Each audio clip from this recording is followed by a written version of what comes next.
السلام علیکم ورحمۃ اللہ وبرکاتہ۔ الحمد للہ رب العالمین والصلاة والسلام علی رسولہ الامین وعلی آلہ وصحبہ اجمعین ومن تبعہم بإحسان الی یوم الدین، اما بعد۔ نبی صلی اللہ علیہ وسلم کی سیرت میں آج کے درس کا عنوان ہوگا دار الندوہ میں قریش کی میٹنگ۔ تقریباً چند صحابہ کو چھوڑ کر اکثر صحابہ مکہ مکرمہ سے مدینہ منورہ کی جانب ہجرت کر چکے تھے۔ کفار مکہ کو یہ بات بڑی بری لگی کہ ہمارے شہر کے لوگ، ہمارے علاقے کے لوگ اسلام کو عام کرنے، اسلام کو پھیلانے کے لیے ہمارے شہر سے نکل کر دوسرے شہر منتقل ہو رہے ہیں اور وہاں سے اسلام کو عام کرنا چاہتے ہیں۔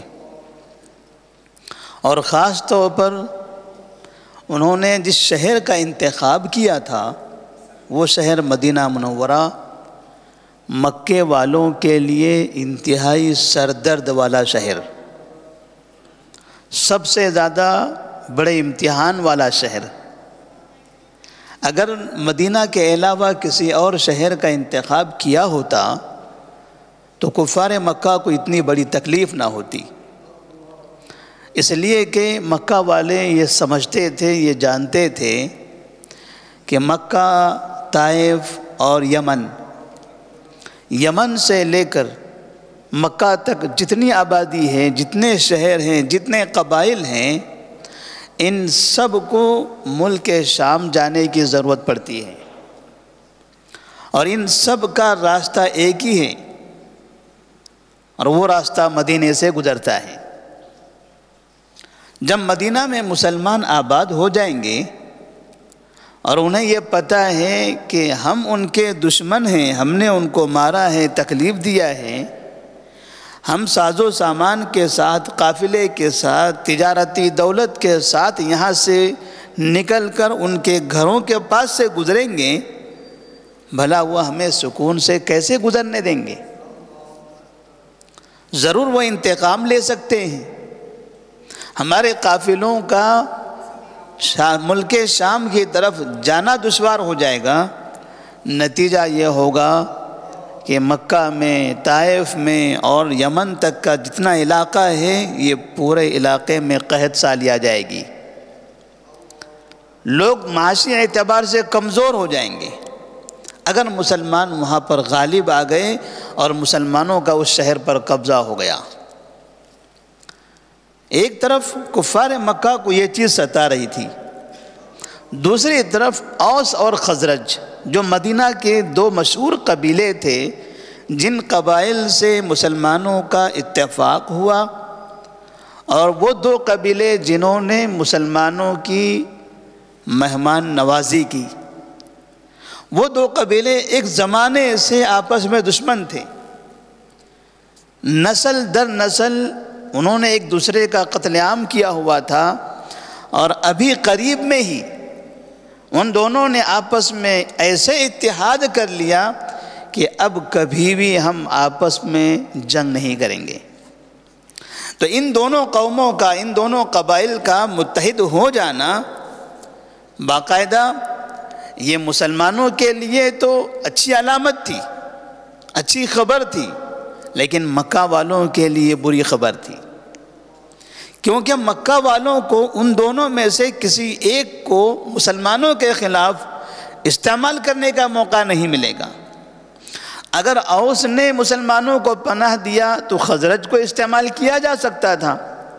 خزرج نے پناہ دیا تو اوس کا استعمال کیا جا سکتا تھا،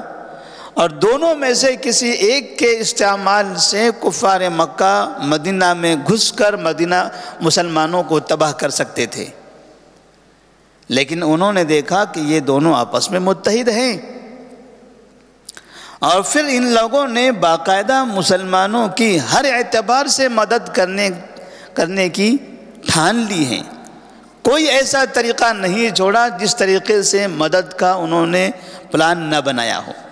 معاشی اعتبار سے، تجارتی اعتبار سے، گھریلو اعتبار سے، توحید عقیدے کے اعتبار سے، دعوت کے اعتبار سے، شخصی اعتبار سے، گھر کے اعتبار سے۔ کوئی ایسا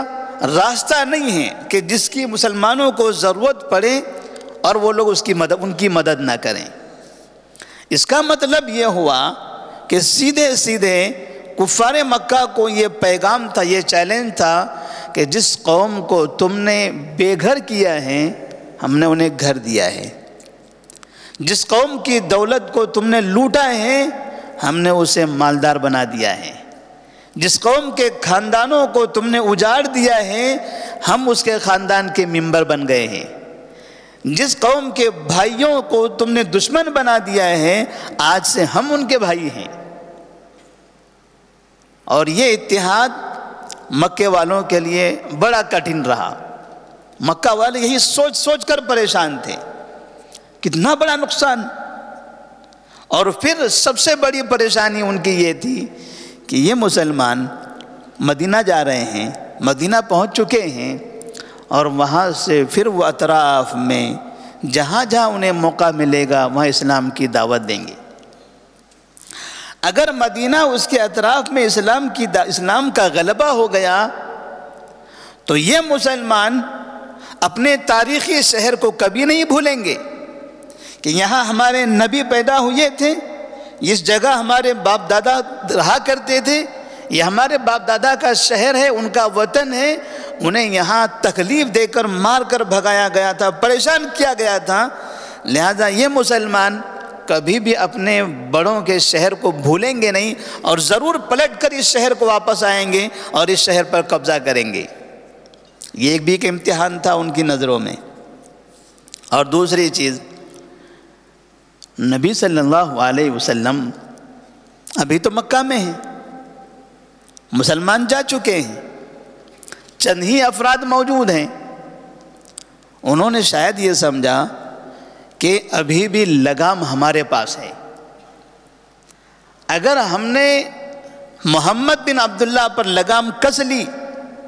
یہ جو جڑ ہے اسلام کی، اگر ان کا ہم نے خاتمہ کر دیا تو وہ شاخیں خود بخود سوکھ کر ختم ہو جائے گی۔ لہذا باقاعدہ اب تک جس طرح سے انہوں نے نبی کو، صحابہ کو تکلیف دینے کے لیے پلان بنایا تھا، محنتیں کی تھی، ان تمام کے مقابلے میں انتہائی فائنل فیصلہ اب وہ کرنا چاہتے تھے، مکمل طور پر اب وہ فائنل فیصلہ کر دینا چاہتے تھے کہ اب کسی طرح سے کوئی بھی راستہ ہم نہیں چھوڑیں گے۔ لہذا اس کے لیے باقاعدہ یہ طے کر لیا گیا کہ مکہ میں قریش کے جتنے قبیلے ہیں ان تمام قبیلوں کے مضبوط، طاقتور، اثردار، رعبدار جتنی شخصیتیں ہیں ان تمام شخصیتوں کو ہم دار الندوہ میں جمع کریں گے۔ دار الندوہ ایک آفس تھی، مکے کا ایک پارلیمنٹ، اسمبلی تھی سمجھیے۔ جس طرح سے کسی بھی ملک کے لوگ جمع ہوتے ہیں، ملک کے بڑے سربراہان، ایسے ہی ریاست کے سربراہان اسمبلی میں جمع ہوتے ہیں، فیصلے ہوتے ہیں شہر اور اسٹیٹ اور ملک کے حساب سے۔ ویسے یہ دار الندوہ فیصلے کی جگہ تھی، یہاں قوم کے فیصلے کیے جاتے تھے، شہر کے فیصلے کیے جاتے تھے، باقاعدہ شام اور یمن کے قافلے تجارت کے فیصلے کیے جاتے تھے، اور اگر باہر سے کہیں کوئی مشکل پیش آتی تھی تو اس کے مقابلے کی یہاں تدبیریں کی جاتی تھی۔ دار الندوہ میں بڑے بڑے رعبدار شخصیتوں کو جمع کر لیا گیا۔ تقریباً ان میں 14 ایسے مشہور افراد تھے جو قابل ذکر ہیں، جیسے ابو جہل جس نے ابتدا سے نبی کو تکلیف دی، انتہا میں بھی وہ نبی کے خاتمے کے لیے تیار رہا۔ ابو جہل اس دار الندوہ میں جمع ہوا۔ جبیر بن مطعم، طعیمہ بن عدی، حارث بن عامر، شیبہ اور عتبہ بن ربیعہ۔ یہ شیبہ بن ربیعہ، عتبہ بن ربیعہ یہ ہمیشہ نبی کو پریشان کرتے تھے، اور یہی وہ لوگ تھے جن کے باغ میں نبی صلی اللہ علیہ وسلم نے طائف سے واپسی کے وقت میں پناہ لیا تھا۔ یہ دو بھائی شیبہ بن، دونوں بھائیوں نے ہمیشہ مل کر نبی کو پریشان کیا، شیبہ بن ربیعہ، عتبہ بن ربیعہ۔ اور ابو سفیان بن حرب جو بعد میں مسلمان ہوئے، معاویہ رضی اللہ تعالیٰ عنہ کے والد محترم ابو سفیان رضی اللہ تعالیٰ عنہ، فتح مکہ سے پہلے تک کے یہ مسلمان نہیں ہوئے تھے، اس وقت ابھی یہ اسلام میں نہیں تھے۔ اسی طرح سے نضر بن حارث، جس شخص نے نبی کریم صلی اللہ علیہ وسلم کے جسم پر گندگی ڈالی تھی، اور ابو البختری بن ہشام، زمعہ بن اسود، یہ دو نام ایسے ہیں، ابو البختری بن ہشام اور زمعہ بن اسود، جب کعبے میں نبی اور صحابہ کے خلاف بائیکاٹ کا اعلان لٹکا دیا گیا تھا تو یہ دو لوگوں نے بہت ہی زیادہ محنت کی تھی اس بائیکاٹ کو ختم کرنے کی۔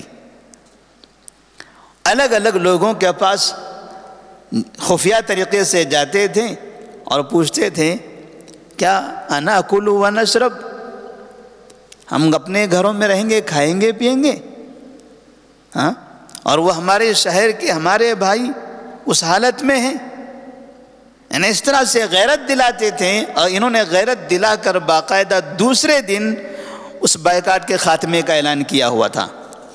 لیکن اس وقت وہ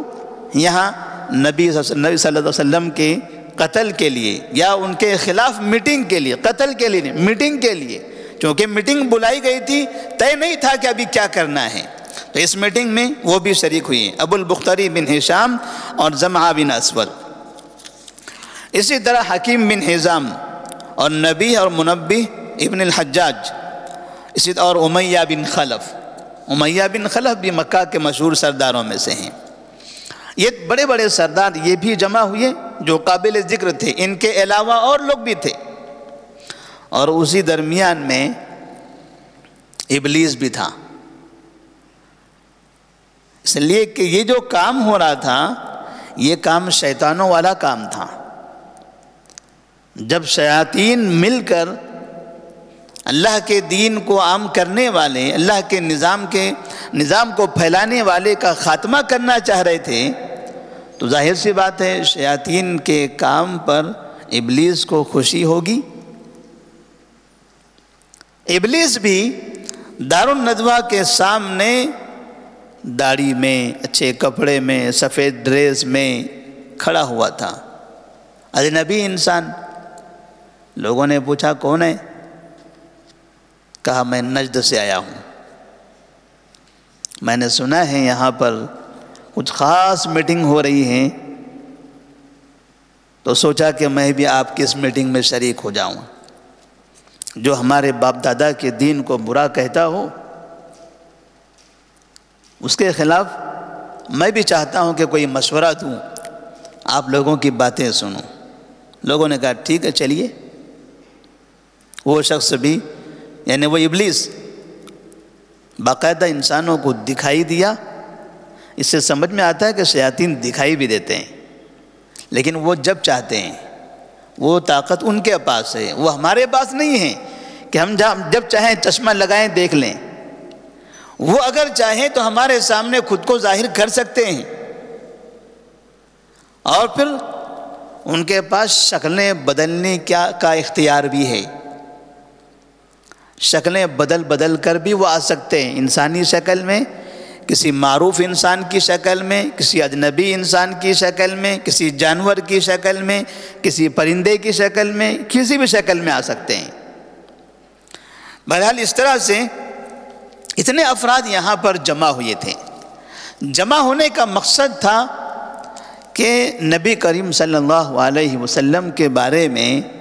کوئی ایک آخری فیصلہ کر لیا جائے، اس لیے کہ ابھی یہاں چند افراد موجود ہیں، اور ابھی نبی بھی اسی شہر کے اندر موجود ہیں، تقریباً صحابہ مدینہ منورہ جا چکے ہیں۔ اگر ان کو ہم نے مدینہ جانے سے روک دیا تو مطلب یہ ہوگا کہ حوض وہاں ہے، بور یہاں ہے، بور کو ہم نے یہیں بند کر دیا تو حوض بھرے گا ہی نہیں۔ اگر نبی کو یہاں سے ہم نے روک دیا تو وہ لوگ بیار و مددگار ہو جائیں گے، وہ کسی دین پر باقی نہیں رہ سکتے۔ ہمارے دین سے تو نکل گئے، اب جو اسلام کی دعوت دینا چاہتے ہیں وہ اسلام کی دعوت بھی ان کے پاس نہیں رہ جائے گی۔ انہوں نے اس طرح سے پلاننگ کی کہ نبی کریم صلی اللہ علیہ وسلم کو کسی طرح سے روک لیا جائے گا، کوئی نہ کوئی ایسا فیصلہ کر لیا جائے کہ یہ مدینہ نہ پہنچ سکے۔ لیکن اللہ تبارک و تعالیٰ تو چاہتا ہے کہ پوری دنیا کے اندر اللہ کا نظام ہو، جس نے زمین بنائی، آسمان بنایا، انسانوں کو پیدا کیا ہے، نظام تو اسی کا ہونا چاہیے، یہ تو انسانی فطرت بھی کہتی ہے۔ تو اللہ تبارک و تعالیٰ کو کچھ اور منظور تھا، لوگ کچھ اور کام کرنا چاہتے تھے۔ اللہ تبارک و تعالیٰ نے نبی کریم صلی اللہ علیہ وسلم کی مدد فرمائی۔ وہ چاہتے تھے کہ مدینہ تک بھی اسلام نہ پھیلے، انہیں کیا پتہ تھا کہ مدینہ میں نہیں بلکہ مدینہ سے واپس دوبارہ اس شہر میں بھی اسلام پھیلنے والا ہے اور ساری دنیا کے اندر مسلمانوں کا غلبہ ہوگا۔ اللہ سے دعا کریں کہ اللہ تبارک و تعالیٰ دنیا میں جہاں کہیں پر بھی مسلمان ہیں انہیں اسلام کی دعوت دینے کی توفیق عطا فرمائے، اور خاص طور پر ابھی جو حالات ہیں دنیا میں دو ملکوں کے درمیان میں، یوکرین جیسے ملک پر حملہ ہو رہا ہے، اللہ سے دعا کریں کہ وہاں جو مسلمان روس سے الگ رہ کر اسلام کی دعوت دے رہے تھے، اب روس کے قبضے میں جانے کے بعد مسلمانوں پر بڑی تنگی آنے والی ہے، مسلمانوں کے لیے ایک بربادی کی خبر ہمیں سنائی دینے والی ہے۔ اللہ سے دعا کریں کہ اللہ تبارک و تعالیٰ یوکرین کی حفاظت فرمائے اور وہاں کے مسلمانوں کی، اسلام کی دعوت دینے والوں کی حفاظت کریں، اور اسلام جس طرح سے ابھی یوکرین میں آزادی سے ایک آزاد دین ہے، مسلمان کسی بھی جگہ پر جا کر دین کی دعوت دے سکتے ہیں، اسی طرح اس جنگ کے بعد بھی مسلمانوں کو اسلام کی دعوت دینے میں آزادی ہو، اور جو مسلمانوں کے اس مشن کو روکنا چاہتا ہے، جیسے اس ملک نے اپنے علاقے میں مسلمانوں کو دعوت دینے پر پابندی لگا رکھی ہے، ممکن ہے کہ وہاں بھی یہ طریقہ اپنایا جائے۔ تو اللہ سے دعا کریں اللہ تبارک و تعالیٰ وہ اپنے اس طرح سے ناپاک سازش میں ناکام ہو جائے۔ السلام علیکم ورحمۃ اللہ وبرکاتہ۔